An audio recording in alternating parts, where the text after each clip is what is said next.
Hello दोस्तों, आपका स्वागत है ओवरवर्ल्ड साइंस में। दोस्तों, इस वीडियो में स्पेस मैटर के बारे में बताऊंगा कि स्पेस मैटर क्या होता है और पूरी यूनिवर्स में मौजूद स्पेस मैटर को कितने पार्ट्स में बांटा गया है। इसमें हम डार्क मैटर और डार्क एनर्जी के बारे में भी जानेंगे। तो चलिए शुरू करते हैं।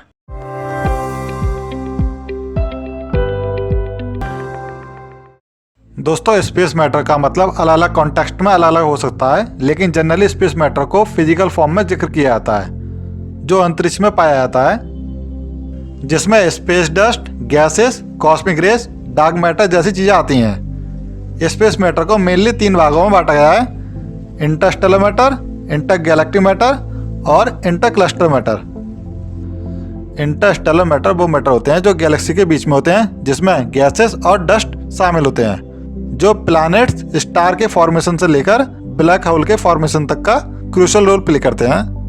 दूसरा है इंटरगैलेक्टिक मैटर, जो गैलेक्सी के बाहर होता है। इसमें भी गैसेस और डस्ट शामिल होते हैं, लेकिन यह गैलेक्सी के ग्रेविटेशनल फील्ड से बाहर होता है। आखिरी मैटर है इंट्राक्लस्टर मैटर। दोस्तों, यह मैटर गैलेक्सी क्लस्टर के बीच में होता है। यह मैटर गैलेक्सी क्लस्टर के ग्रेविटेशनल फोर्स इंट्रैक्शन की वजह से होता है। इसमें हॉट गैसेस, प्लाज्मा और डार्क मैटर शामिल होता है। दोस्तों, आगे बढ़ने से पहले हॉट गैसेस, प्लाज्मा और गैलेक्सी क्लस्टर के बारे में जान लेते हैं कि गैलेक्सी क्लस्टर क्या होता है। इसके बाद डार्क मैटर और डार्क एनर्जी के बारे में समझेंगे। दोस्तों, स्पेस में मौजूद गैसेस के बारे में आपको पता ही होगा कि स्पेस में अधिक मात्रा में हाइड्रोजन और हीलियम गैसेस पाए जाते हैं, जिनसे स्टार्स का फॉर्मेशन होता है। और प्लाज्मा की बात करें तो दोस्तों, प्लाज्मा एक ऐसी स्टेट है जिसमें एटम्स पार्टिकल फुल्ली आयोनाइज्ड हो जाते हैं। इसका मतलब है कि एटम्स बिना इलेक्ट्रॉन्स का हो जाता है। तो आप सभी कहेंगे कि एटम्स बिना इलेक्ट्रॉन्स का हो जाता है, इसका क्या मतलब है? तो इसको समझते हैं। तो दोस्तों, एटम्स बिना इलेक्ट्रॉन्स का हो जाता है, इसका मतलब है कि पृथ्वी पर मौजूद प्रत्येक पदार्थ एटम्स से मिलकर बना होता है।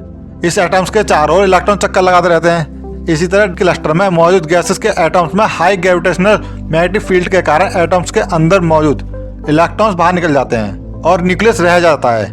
इस स्टेट को प्लाज्मा कहते हैं। अब गैलेक्सी क्लस्टर क्या होता है, इसको जान लेते हैं।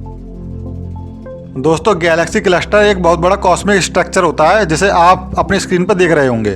इस क्लस्टर के अंदर बहुत सी गैलेक्सीज का एक ग्रुप होता है, जिसमें प्रत्येक गैलेक्सी एक दूसरे को ग्रेविटेशनल अट्रैक्शन के कारण बांधे रखती हैं। यानी हर गैलेक्सी अपनी ग्रेविटेशनल फील्ड के कारण दूसरी गैलेक्सी को अपनी ओर खींचती है।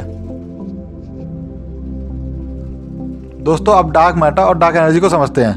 दोस्तों, पूरे यूनिवर्स में 5% बायोनिक मैटर है, जिसे रेगुलर मैटर भी कहते हैं, जो हम डेली लाइफ में यूज करते हैं। 27% डार्क मैटर है और 68% डार्क एनर्जी है। डार्क मैटर का पता सबसे पहले फिट्जविकी ने लगाया था। दोस्तों, डार्क मैटर की वह मिस्टीरियस फॉर्म है जो पूरे यूनिवर्स में वाइडली फैला हुआ है। यह डार्क मैटर ग्रेविटी द्वारा क्लस्टर का स्ट्रक्चर मेंटेन करता है, लेकिन इस डार्क मैटर को सीधे डिटेक्ट नहीं किया जा सकता, क्योंकि यह इलेक्ट्रोमैग्नेटिक रेडिएशन या रेडियो वेव को एब्जॉर्ब, एमिट या रिफ्लेक्ट नहीं करता, जिसकी वजह से इसे सीधे ऑब्जर्वेशन से डिटेक्ट नहीं किया जा सकता। इसी तरह डार्क एनर्जी है। डार्क एनर्जी किसी भी कैटेगरी में नहीं आती। डार्क एनर्जी एक मिस्टीरियस फॉर्म है एनर्जी की, जो यूनिवर्स के एक्सपेंशन को एक्सेलरेट करती है। इसको डिटेक्ट नहीं किया जा सकता। इसका पता यूनिवर्स के लार्ज स्केल स्ट्रक्चर में एक्सपेंशन के रूप में तथा कॉस्मिक माइक्रोवेव बैकग्राउंड रेडिएशन के ऑब्जर्वेशन से पता चलता है। डार्क एनर्जी का सबसे पहले पता लगाने का क्रेडिट एल्बर्ट आइंस्टाइन को दिया जाता है। डार्क मैटर और डार्क एनर्जी के बारे में वैज्ञानिकों के पास ज़्यादा जानकारी नहीं है, लेकिन इनके पास कुछ थ्योरी है जिनसे यह डार्क मैटर और डार्क एनर्जी के बारे में समझते हैं, जिसमें से एक है self interacting dark matter theory. और दोस्तों, आपको हमारी वीडियो पसंद आई हो तो लाइक करें, शेयर करें, कमेंट करें एंड सब्सक्राइब करें।